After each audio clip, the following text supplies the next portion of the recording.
Okay. I just wanted to state for the record that my name is Molly Loetterle and I'm interviewing Carol Loetterle. We are in Hastings, Nebraska, and today's date is Sunday, November 26th, 2017. Okay, so we're going to start the personal background. So when and where were you born? Philadelphia, Pennsylvania, August 31st, 1947. Okay, and what were your parents' names? Joyce Hal Miller and Stanley Ashworth Miller. And what were their occupations? They were an office accountant and an elementary school cafeteria manager. Okay. How many siblings do you have? 5. Okay. And what are their names? 3 brothers and 2 sisters. Roger is older than I'm second. Alan is next. David, he is deceased. And then Lorna and Jeanette.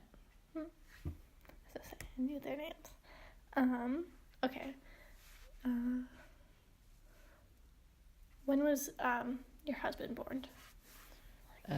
February 3rd, 1940. Okay. When did you get married? January 17th, 1968. And then, how long was he in the military? 20 years. 20 years. Where was he stationed? By the time I met him and we were married, he had just come back from his first tour of Vietnam. And then he was stationed in Pennsylvania at the Warminster Naval Air Station. And then he went back to Vietnam. And when he came back from Vietnam, we were stationed at the Naval Air Station in Memphis.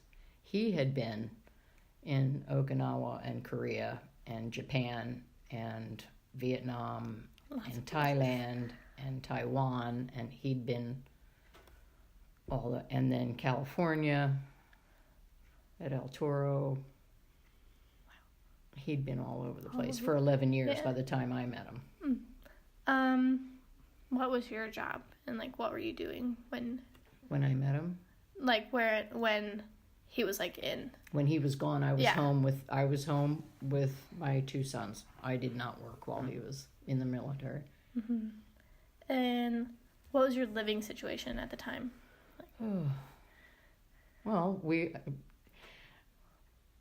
John and Josh were born when he was stationed at the Naval Air Station in Warminster, Pennsylvania. And then, and we lived off base. There was no base housing. We lived off base in an apartment and then had a mobile home. And then when he went back to Vietnam the second time, my younger son was 6 months old.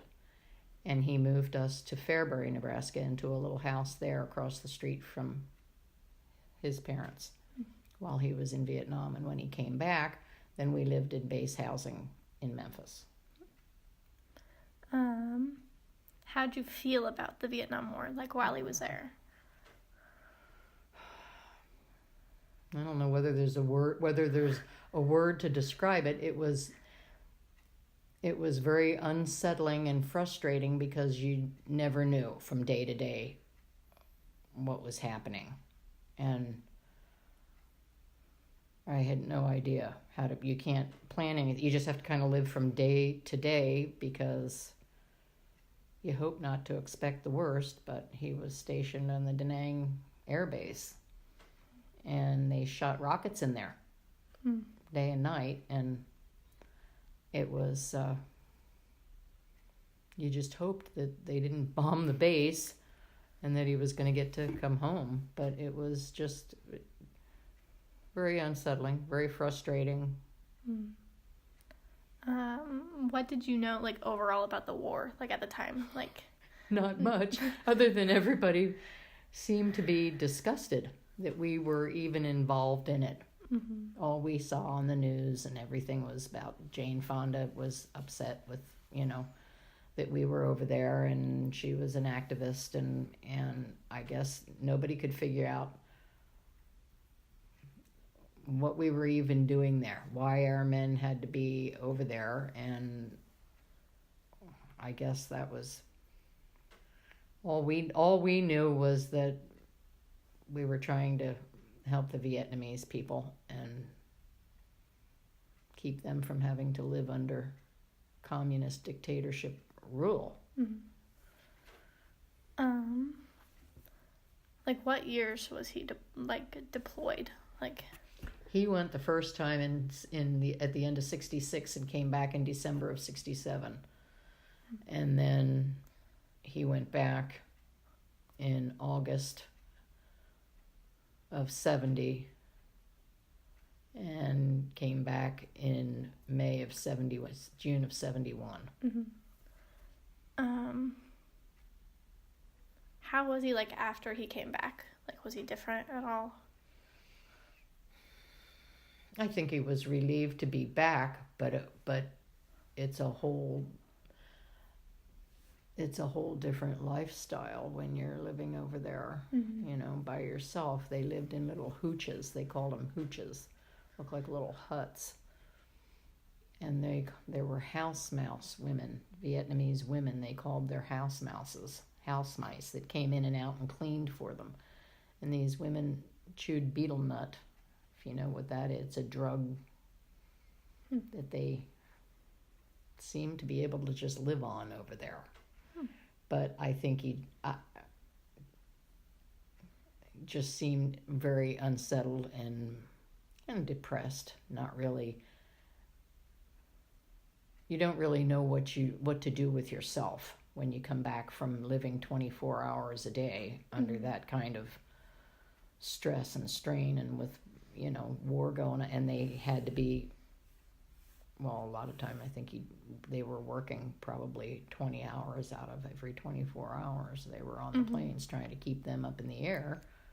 That was his job. He was an aviation electrician on the A4 Skyhawks, and so they had to keep them ready to go at all times. So then when you come home, it's like walking into another world. And like, obviously you were like relieved that he was back, but like, how did like other people like react to, well, his family, we were around his family. When he came back, we were in Fairbury, where he is from, and of course his family were around, and so that was good. His mom and his dad and his sister. And so, that was fine, but, and I think, the people in a small town like that knew him and knew his family, so, it was okay. We were not in a large metropolitan area where there were people protesting the war, doing that kind of thing. We didn't have that in Fairbury. But then we left and went to Memphis, and we lived on the base. So the boys and I really didn't see any of that going on. And Harry he was not a talker, for one thing. So what went on the base and what he heard in the hangar and what they heard, out in town, or when he was sitting at the staff club, with the guys and stuff, I didn't hear much of that, And I didn't ask him. I was busy with the two guys, with the two little boys. So, in what ways would you say the war changed your life? Oh, well, yeah, I guess. Because after we were married, he wasn't gone. He wasn't gone that long. He was only gone the one time after. When my younger son was 6 months old, he left and went back, and I think it took its toll emotionally, because I was a single parent, and then when he came back, he had to be even. I mean, the war still went on, and he came back, and he still had to. His main job was training reserves how to fix these planes on the base, and so. He still was gone. So it really didn't make it. When you're a military family, you live, it's a whole different world than civilian. Yeah. And you know that these guys are going to be on the base and and they could get called up anytime. He could have had to go back again. He didn't. But you just never know. You kind of just go from day to day, and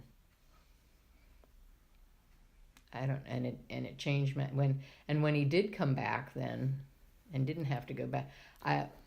Most of his buddies and most of the Marines and Navy fellows that he hung around with spent a lot of time at the staff club. And so that meant when they weren't in the hangar working on the planes, their military life was at the staff club, sitting and drinking beer and playing cards and darts and so forth. And so if you're a military wife, there are very few that I saw military men that were home at on any regular hours. So you don't have, I guess, what most people would call a traditional family life at home.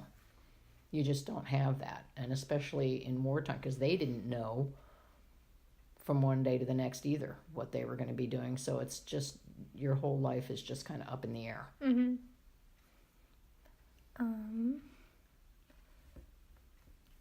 What would you say is the best and the worst thing that happened, like, during that time? While he was gone, or just from the time? The best things after we met was when I had my older son and then the younger son. They were just 14 months apart, and we did get to have them both around my family back in Pennsylvania. They were both born there. And then when he went back to Vietnam, we did get to spend that year then with his folks, who were elderly at the time. He was the youngest of 4 kids. And so, we did get to spend time around his parents while the 2 boys were little. They got to spend time around his parents. And, but the worst thing was not having any money. I had no idea. He had to leave so quickly, got called up and went so quickly that we didn't have time to set up any financial arrangements. And so I had to wait for mail to come, for money to come to even pay our rent and pay our bills. And so until he could have a period of time to get it to me. So once again, it just kind of, you worried about paying bills for one thing.